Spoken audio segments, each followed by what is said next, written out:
오늘 우리 주시는 하나님의 말씀 베드로전서 1장 1절로 9절까지의 말씀입니다. 우리 제목 한번 같이 읽도록하겠습니다. 제목입니다. 시작. 산 소망이신 예수님. 산 소망이신 예수님. 여러분의 세상을 살아가다 보면은 많은 사람들이 희망이라는 이야기를 많이 합니다. 희망이라는 얘기 많이 들어보셨잖아요. 희망.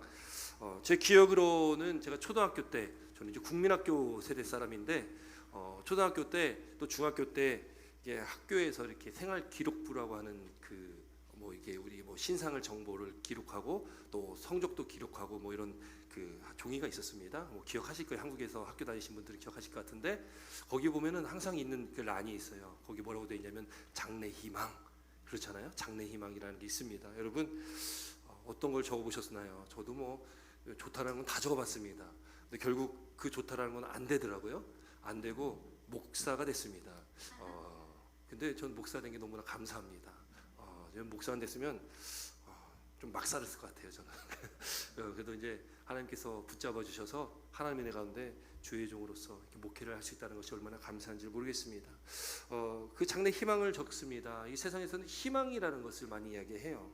교회에서는 희망이라는 얘기를 많이 안 합니다. 교회에서 뭐라고 이야기합니까? 소망. 제목에 힌트가 딱 있지 않습니까?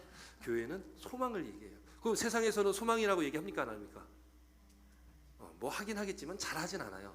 세상에서는 희망이라는 말을 더 많이 쓰고 교회에서는 소망이라는 말을 더 쓴다라는 거예요. 그럼 희망과 소망이 뭐가 다르길래 세상에서는 소망이라는 말보다 희망이라는 말을 더 쓰고 교회에서는 희망보다는 소망이라는 말을 더 쓸까? 사전을 이렇게 보니까요. 사전에 두 단어를 이렇게 사전에서 이야기하는 걸 또 보니까 희망은 어떤 일을 이루거나 얻고자 기대하는 바람 이렇게 돼 있어요. 어떤 일을 이루거나 또 얻고자 하는 바람. 그 소망은요. 소망은 바람, 바라는 바, 소원, 희망 달라요? 똑같아요? 이해가 잘 안 되십니까?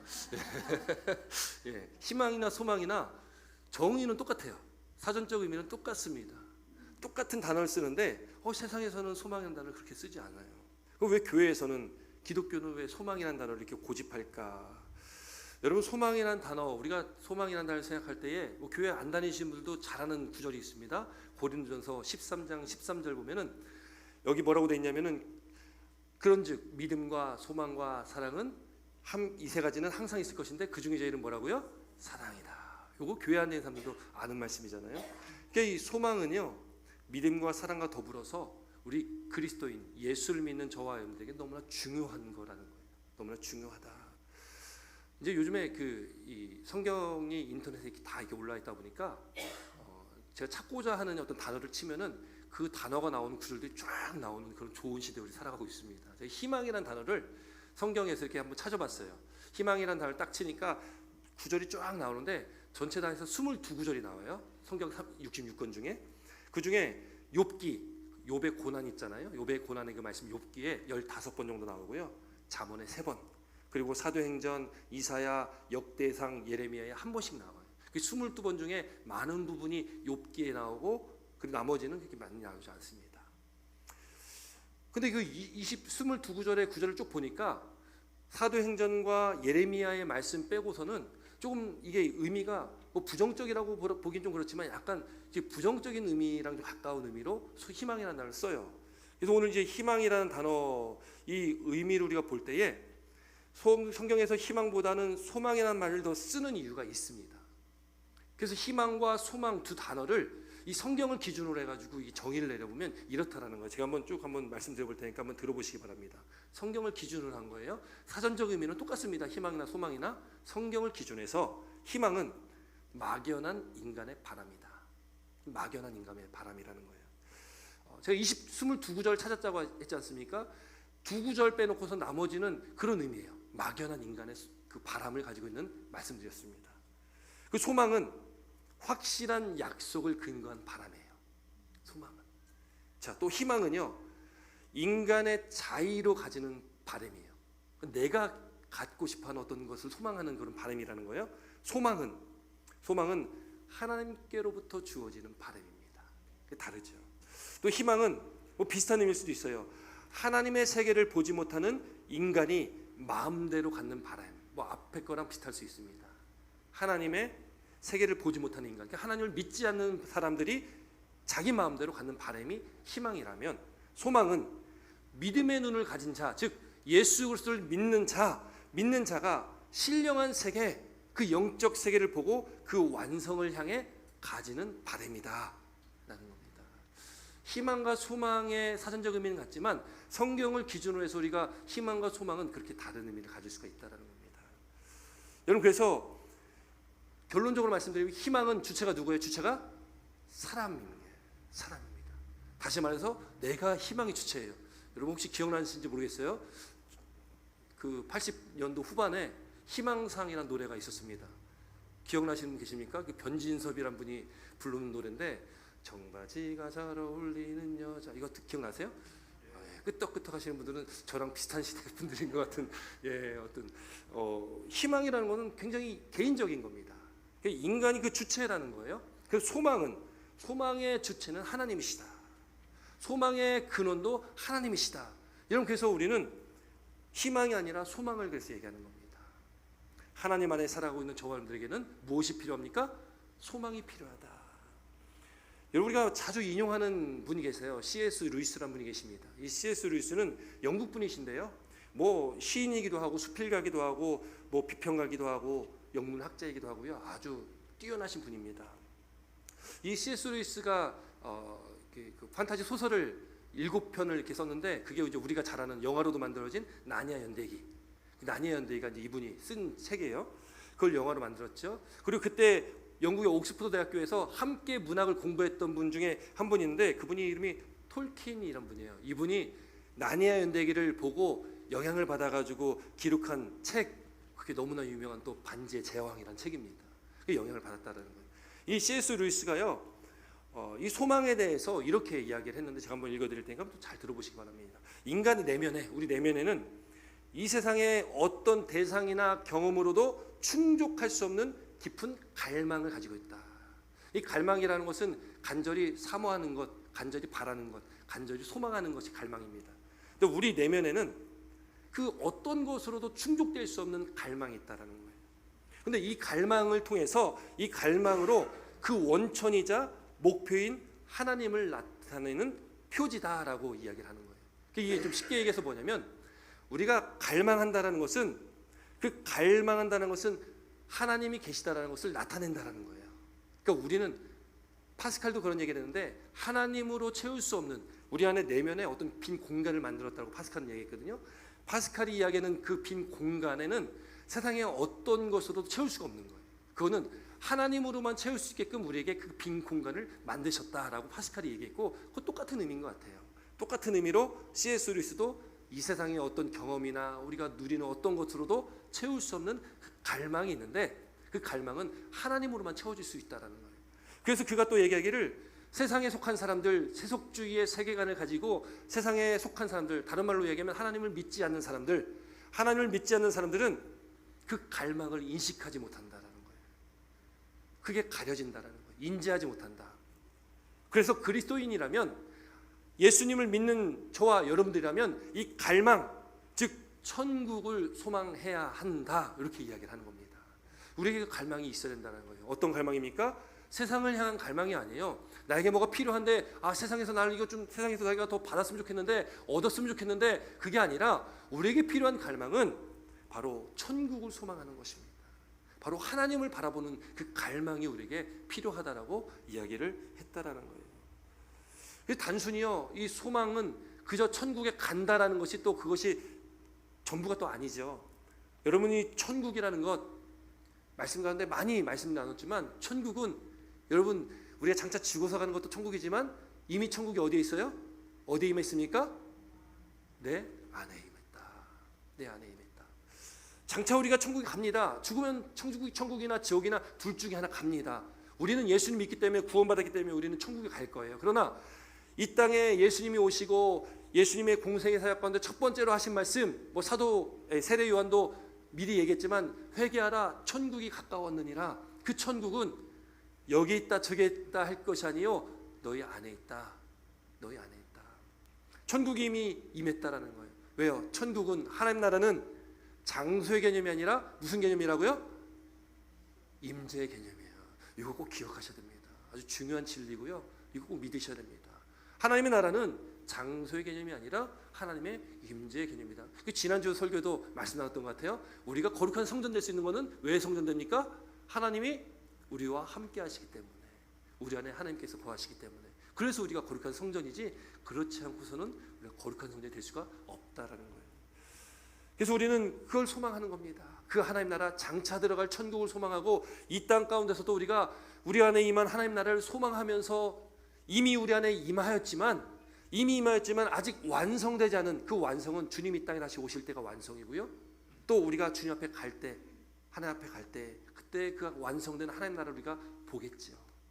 이미 임했지만 완성된 곳을 향하여 우리는 가는 것입니다. 바로 그것이 우리의 신앙생활이고 우리 믿음의 삶이라는 거예요. 여러분, 그래서 여러분, 사도 바울은 그 소망에 대해서 로마서에 이렇게 기록하고 있다라는 거예요. 로마서 5장 3절로 5절까지 말씀 함께 있습니다. 함께 있습니다. 시작.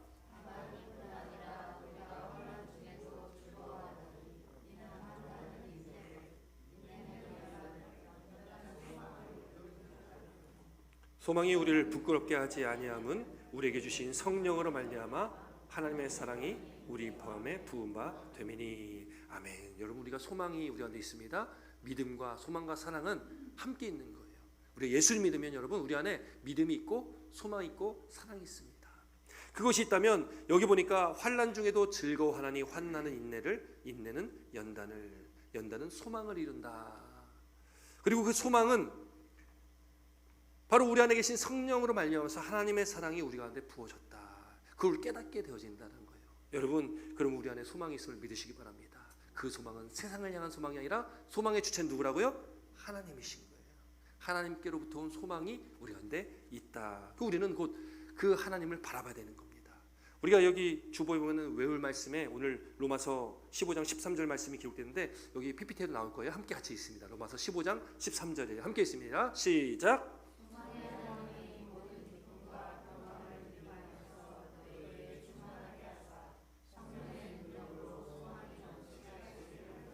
아멘. 여기 하나님이 어떤 하나님이라고요? 소망의 하나님이에요.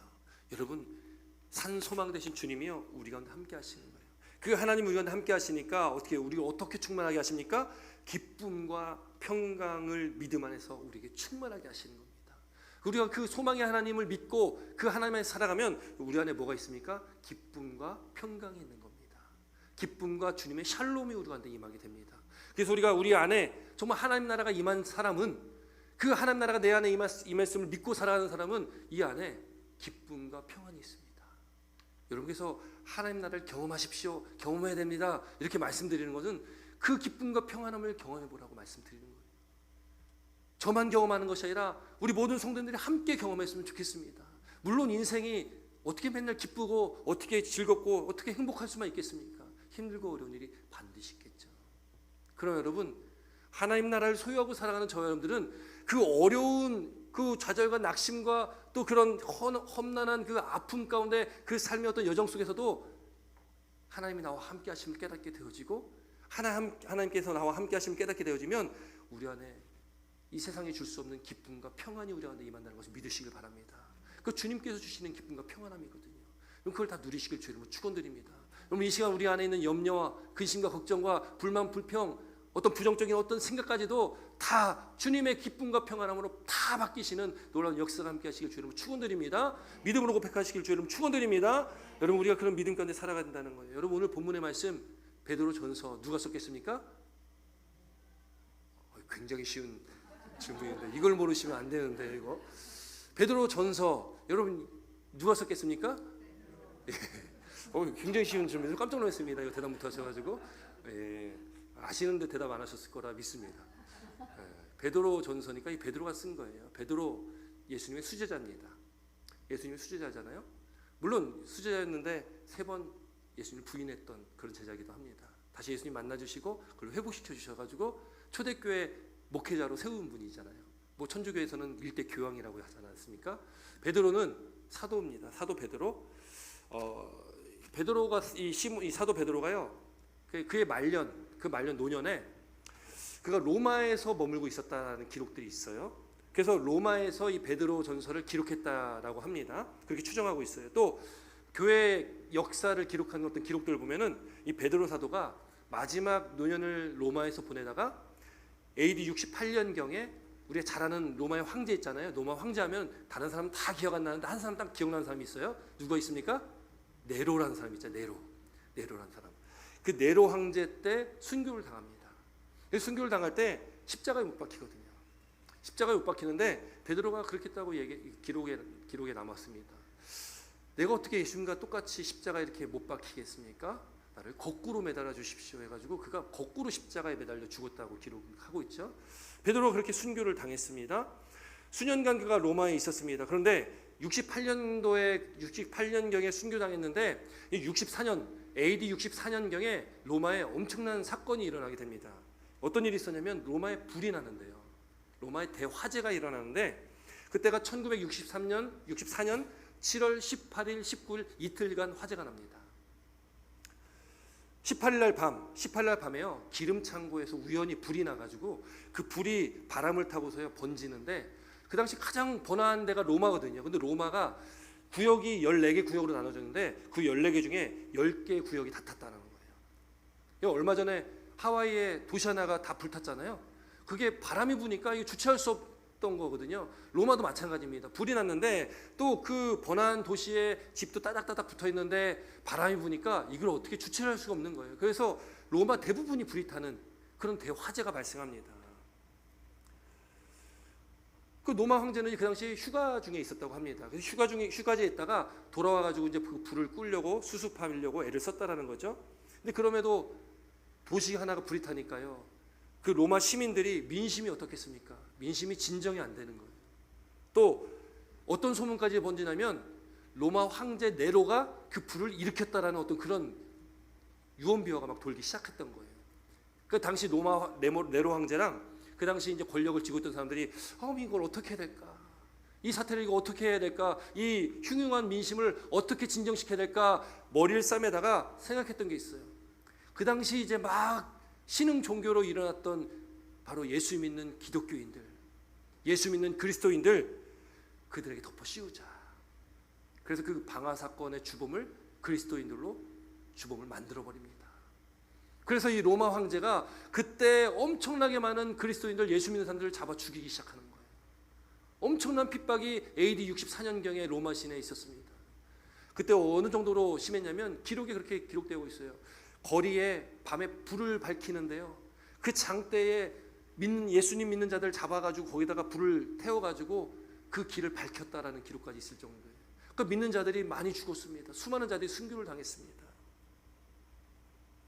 베드로가 당시 로마에서 그걸 목격합니다. 베드로가 보니까 이 핍박과 환란이 로마에만 있을 게 아니라 이게 이제는 퍼져나가겠다. 예수 믿는 사람에 대한 핍박과 환란이 전 아시아, 소아시아 지역으로 퍼져나가겠다라고 그가 여겼던 것 같아요. 그래서 이 베드로는 그 다른 지역에 있는 예수 믿는 자들에게 편지를 씁니다. 그것이 바로 오늘 본문의 베드로 전서 말씀이에요.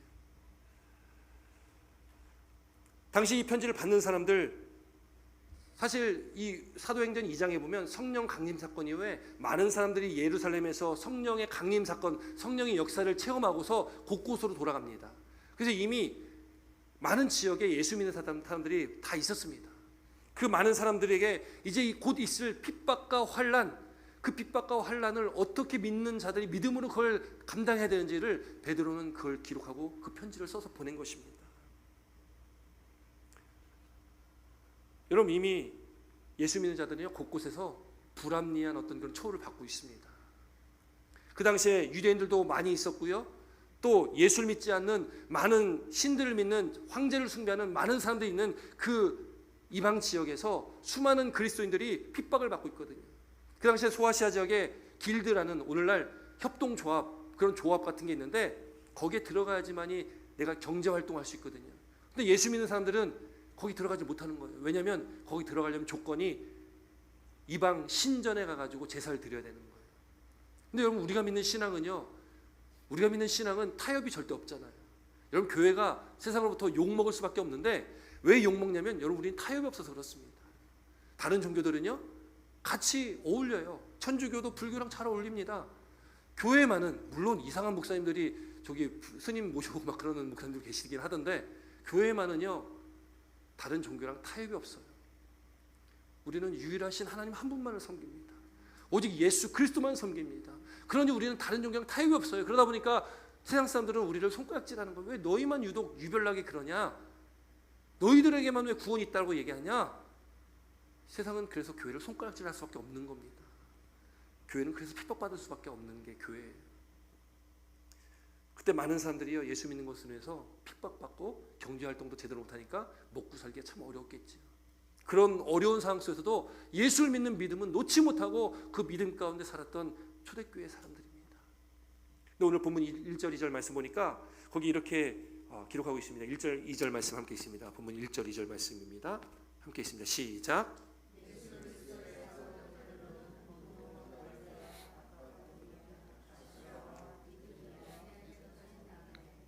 곧 하나님 아버지의 미래하심을 따라 성령이 거룩하게 하심으로 순종함과 예수 그리스도의 핏부림을 얻기 위하여 택함을 받은 자들에게 편지하노니 은혜와 평강이 너에게 더욱 많을지어다. 아멘. 여기 예수 그리스도의 사도 베드로가 누구에게 편지를 보내냐? 여기 막 지명 이름 쭉 나오잖아요. 그 지명 뒤에 흩어진 나그네, 예수 믿는 자들이요 흩어진 나그네라고 표현을 하는 거예요. 왜냐하면 가는 곳마다 대우받지 못하고 인정받지 못하고 핍박받으면서 어렵게 살아가고 있는 그 나그네의 안타까운 그 모습들을 표현한 거 아니겠습니까? 너무나 잘 표현한 것 같아요. 흩어진 나그네다. 여기 보니까 본도 갈라디아, 갑바도기아, 아시아와 비두니아라는 지명 나옵니다. 이해를 돕기 위해서 지도를 준비했는데요. 지도 한번 보여주시겠습니까? 예, 여기 보니까요. 요 밑에 가 보면은 이스라엘이 여기 지역이 있고요. 저기 보면 이탈리아라고 끝에 있습니다. 이탈리아가 위에 보면 잘 안 보실 텐데 거기에 이제 로마라고 써 있습니다. 거기가 그 당시에 가장 중심지였죠. 그 로마에서 불이 나고 핍박이 거기서부터 시작되면서 지금 오늘 본문 1절에 나오는 지역이 지명이 다 여기 남아요. 근데 여기 다 있습니다. 여기가 흑해고요. 요 위에가 요즘에 한창 뉴스에 많이 나오는 크림반도가 이제 위에 있잖아요. 여기 지역인데 요 지역은 오늘날로 치면 터키입니다. 터키, 투르키예라고 좀 이름 바뀌었죠. 이 투르키의 지역이에요. 그 안에 이름이 다 있습니다. 여기가 이제 사도 바울이 1차 선교를 했던 지역이고요. 그 사도 바울이 1차 선교를 하고 그리고 2차 선교를 다시 한번 이렇게 해서 북쪽으로 해서 비두니아랑 이쪽 가려가다가 성령이 막으셔서 어떻게 됩니까? 여기에서 빌립보로 가는 게 이제 2차 전도 여행이 되는 거예요. 그래서 이제 소아시아에서 유럽으로 복음이 넘어가게 되는 것. 그 사도 바울의 선교 여정 중에 1차, 2차 여정이죠. 여기가 이제 그 소아시아 지역이고 이곳이 요한계시록 가면은 7교회의 말씀 나오는데 그 7교회가 다 저 지역에 있는 겁니다. 그리고 저기가 바로 이제 오늘 본문에 나오는 지역이기도 하는 거예요. 저기에 있는 많은 예수 믿는 사람들에게 베드로가 편지를 쓴 겁니다. 저기 이제 큰 핍박이 저기도 있을 것 같다. 그래서 지금 흩어진 나그네 곧 그 사람들에 대해서 표현을 하는데 뭐라고 나오냐면 여기 2절 말씀 다시 한번 있습니다. 2절입니다. 2절 말씀 다시 한번 읽을게요. 시작. 곧 하나님 아버지의 미리하심을 따라 성령이 거룩하게 하심으로 순종함과 예수 그리스도의 핏부림을 얻기 위하여 택하심을 받은 자들에게 편지하노니 은혜와 평강이 너에게 더욱 많을지어다. 아멘. 흩어진 나그네가 누구냐? 그걸 얘기하고 있습니다. 흩어진 나그네가 누구냐? 하나님 아버지의 미리하심을 따라. 이거는 하나님의 은혜입니다. 전적인 하나님의 은혜예요. 미리 아셨다라는 거예요. 우리가 하나님을 알기 전에 하나님이 먼저 우리를 아셨고 하나님께서 우리를 먼저 택하셔서 우리를 불러주신 거예요. 그걸 미리 알았다. 하나님 미리 알았다. 여러분 여기 이 자리에 나와 모인 것 우리가 의지로 가져 나왔지만 하나님께서 우리의 발걸음 인도하셨다는 걸 믿으시기 바랍니다. 예수를 믿는 것 내가 믿으려고 해서 믿었다고 생각할 수 있겠지만 아니에요. 하나님이 우리 가운데 미리 우리를 아시고 우리를 예수 믿게 하셨다는 것을 믿으시기 바랍니다. 그래서 그건 전적인 은혜라고 말씀드립니다. 성령이 거룩하게 하심으로 순종함과 성령이 나오죠. 성령 하나님. 그리고 예수 그리스도의 핏부림을 얻기 위해 예수 그리스도께서 십자가에 달려 죽으신 것. 그 죽으심으로 우리가 구원 얻은 거잖아요. 그 핏부림을 얻기 위하여 택하심 받은 자들이 바로 저와 여러분들이에요. 저와 여러분들입니다. 2000년 전에 초대교회 사람들 흩어진 나그네지만 하나님의 말씀은 2000년 전의 과거 역사책이 아닙니다. 하나님의 말씀은 살아있는 말씀이에요. 그럼 이거는 2000년 전에 있었던 말씀은 지금도 살아있는 말씀이라는 거예요. 이 말씀은 저와 여러분들에게 동일하게 주신 말씀입니다. 우리에게 주시는 거예요. 우리가 그런 삶을 살고 있는 겁니다. 흩어진 나그네. 우리가 세상과 구별된 성도잖아요.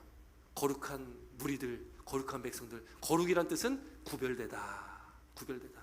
우리는 세상과 구별된 사람입니다. 그게 성도예요. 우리는 흩어진 나그네예요. 세상으로부터 손가락질 당할 수 있습니다. 세상으로부터 우리가 욕먹을 수 있습니다. 그러나 우리는 그래도 끝까지 뭘 지켜야 됩니까? 우리 믿음을 지켜야 되는 거예요. 그게 흩어진 나그네의 삶이거든요. 그래서 우리를 택하여 불러주셨다는 거예요. 여러분, 그렇게 고난 중에 이제 앞으로 고난받게 되어질, 아니 고난받고 있는 이 소아시아 지역의 수많은 그 많은 성도들에게 베드로는요, 베드로전서 4장에 이렇게 말씀을 전합니다. 베드로전서 4장 12절 14절 말씀 함께 있습니다. 시작.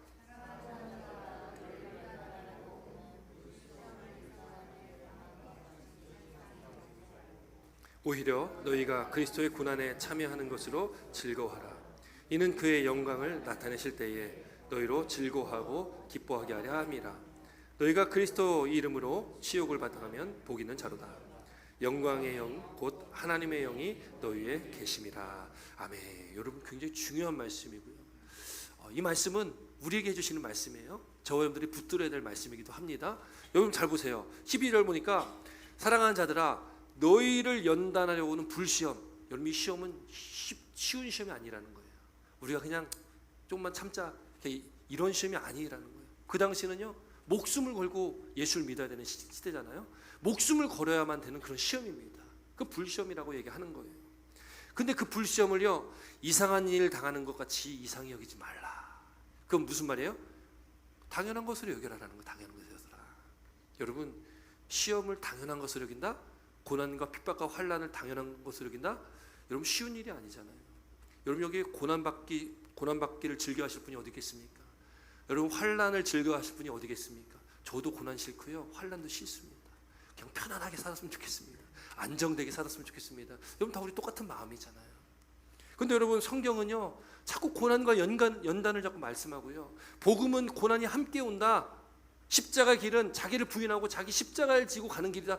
자꾸 어려운 말씀을 자꾸 주시는 거예요. 하나님, 나 하나님 믿는 거는 나 이런 고난 가운데 살려고 하나님 믿는 게 아닌데 왜 자꾸 이런 말씀하십니까? 이 말씀을 딱 뒤로 하고 그냥 복 주시는 말씀만 따라가야지. 우리가 자꾸 이 말씀을 뒤로 하거든요. 근데 여러분, 성경은요, 복음은 고난과 뗄래야 뗄 수가 없습니다. 우리 믿음은 고난과 뗄래야 뗄 수가 없습니다. 우리가 믿음 생활하는 것, 물론 이 초대교회처럼 예수 믿는 것 때문에 우리가 목숨 걸 일은 없어요. 우리는 자유한 이 시대에 자유한 곳에서 우리는 예수님 잘 믿을 수 있습니다. 그러나 상대적으로 우리는 우리 예수 믿으면서 우리가 포기해야 될 것도 있고요, 우리가 손해봐야 될 것도 있고요, 나는 안 그랬는데 욕먹어야 될 때도 있고요, 우리가 예수 믿으면서 겪게 되어지는 많은 시험들이 있습니다. 그것이 우리에게는 힘든 일, 고난과 역경으로 다가올 수 있다는 거예요. 이게 상대적인 거잖아요, 여러분. 우리가 믿으면서 겪게 되는 수많은 일들, 우리가 믿음을 지킨다, 우리가 사랑을 지키면서 우리가 믿음 생활하면서 겪게 되는 수많은 일들이 우리 교회 안에서도 많이 있는데 그 불시험들을 이상한 걸 여기지 말라. 13절 말씀 보니까요, 오히려 너희가 그리스도의 고난에 참여하는 것을 즐거워하라라고 말씀합니다. 우리가 즐거워해야 될 이유는 예수님께서 그 고난을 받으셨기 때문에, 먼저 예수님이 그 고난을 받으셨기 때문에. 왜요? 당신 때문에, 너 때문에 받은 게 아니라 나 때문에 예수님 십자가에 지셨잖아요. 예수님이 십자가에 달려 죽으신 것은 그 누군가 아니라 내 죄 때문에 예수님이 십자가에 달려 죽으셨잖아요. 예수님이 나 때문에 고난을 받았는데 그 고난과 그 은혜와 사랑을 안다면 우리도 그 예수님의 고난에 참여해야 된다는 겁니다. 그럼 우리의 믿음의 삶 가운데 우리에게 닥쳐오는 그 불시험이 있을지라도 그걸 전혀 이상한 것으로 여기지 아니하고 그저 그거는 당연한 것이고 내가 예수님의 고난에 나도 함께 참여하는 것이다. 여러분, 우리가 그렇게 믿고 나아갈 때 우리 그 고난에 즐거움으로 고난에 참여할 수 있다는 것을 믿으시길 주의 이름으로 축원드립니다. 물론 이걸 제가 쉽다고 말씀드리는 것이 아닙니다. 그건 저도 어렵고요, 성도님들 다 어려우신 일이에요. 어렵지만 그 어려운 길을 가라고 하는 거죠. 구원의 길은 넓은 길이 아닙니다. 넓은 길은 많은 사람들이 간다고 말씀하고 있어요. 그러나 구원의 길, 생명의 길은 좁고 협착하다. 그 길로 가는 사람은 적다라고 말씀하고 있습니다. 많은 사람들이 편한 길을 택할지라도 여러분, 우리가 예수님을 제대로 믿는다면 우리는 좁은 길로 나아가야 되는 성도님 되시길 주님 축원드립니다. 아멘을 잘 안 하시는 거죠. 좁은 길로 나아가시는 여러분들 직접 여러분 축원드립니다. 아멘이십니까? 그래도 좀 힘은 없는데 여러분 그 이유가 있어요. 예수님 그냥 말씀 이렇게 하시지 않습니다. 그냥 너희들 감당할 거야, 감당해야 될 몫이야 이렇게 말씀하시지 않습니다. 오늘 본문의 제목은 산 소망이신 예수님이십니다. 우리가 소망할 수 있는 것이 있습니다. 소망하는 것이 우리에게 소망하는 것들이 우리에게 주어질 것이기 때문에 우리가 그 인내함으로 우리가 예수님의 고난에 우리가 참여할 수 있다라는 거예요. 여기 보니까요. 13절 말씀 보니까 후반절에 뭐라고 말씀합니까? 그의 영광을 나타내실 때에 이때는 마지막 때이기도 하고요. 우리가 주님 앞에 설 때이기도 합니다. 그때에 너희로 즐거워하고 기뻐하게 하려 합니다. 아멘을 안 하십니다. 예. 14절 말씀 한번 볼까요? 14절 말씀 한번 같이 있습니다. 시작. 너희가 그리스도의 이름으로 치욕을 당하면 복 있는 자로다. 영광의 영 곧 하나님의 영이 너희 위에 계십니다. 아멘. 할렐루야. 여러분 우리가 예수님의 고난에 참여하는 이유는요, 물론 뭐 이유가 있고 또 목적이 있어서 참여하는 게 아니고 우리는 그 받은 바 은혜와 사랑이 있기 때문에 예수님 고난에 참여하는 겁니다. 근데 그렇게 참여하는 저와 여러분들에게 너희가 그리스도의 이름으로 치욕을 당하면 복이 있다. 복이 있다는 거예요. 예수님 때문에 욕먹으면 복이 있는 겁니다. 믿음 지켜서 사랑 지켜서 욕먹으면 복이 있다라고 말씀하시는 거예요. 우리가 예수님 잘 믿으면요 복되다라는 겁니다. 영광의 영 곧 하나님의 영이 너희 위에 계십니다. 여러분 하나님이 우리와 함께 하신다는 겁니다. 그럼 여러분 누가 위로하겠습니까? 상한 심령 누가 위로합니까? 하나님이 위로하시는 거예요. 마음의 상처 하나님이 위로하십니다. 우리 삶에 짊어지고 있는 인생의 무거운 짐들 하나님이 책임져 주시는 거예요. 수고하고 무거운 짐은 그래서 주께 맡기는 겁니다. 내가 짊어져 봐야, 우리가 짊어져 봐야 그 짐 우리가 해결이 안 되는 거예요. 정답이 우리에게는 없습니다. 하나님께 모든 걸 맡기고 하나님께 내어 맡겨 드리면 하나님께 책임져 주신다는 것을 믿으시기 바랍니다. 하나님께서 우리와 함께 계시고 그 주님께서 우리 삶을 인도하시고 이끌어 가시면 여러분 우리 삶에 있는 어려움과 문제와 역경, 고난과 환란이 여러분 거의 평탄한 길로 보이게 된다는 거예요. 여러분 다 그걸 경험하며 살아가시는 저와 여러분 되시기를 주 이름으로 축원드립니다. 여러분 그래서 이 베드로는요 그런 지금 그 소아시아 지역에 있는 사람들에게 그런 위로의 말씀을 전하고 있다라는 거예요. 여기 3절부터 5절 우리 본문 3절부터 5절까지 말씀하겠습니다. 본문 3절부터 5절입니다. 함께 있습니다. 3절부터 5절 시작.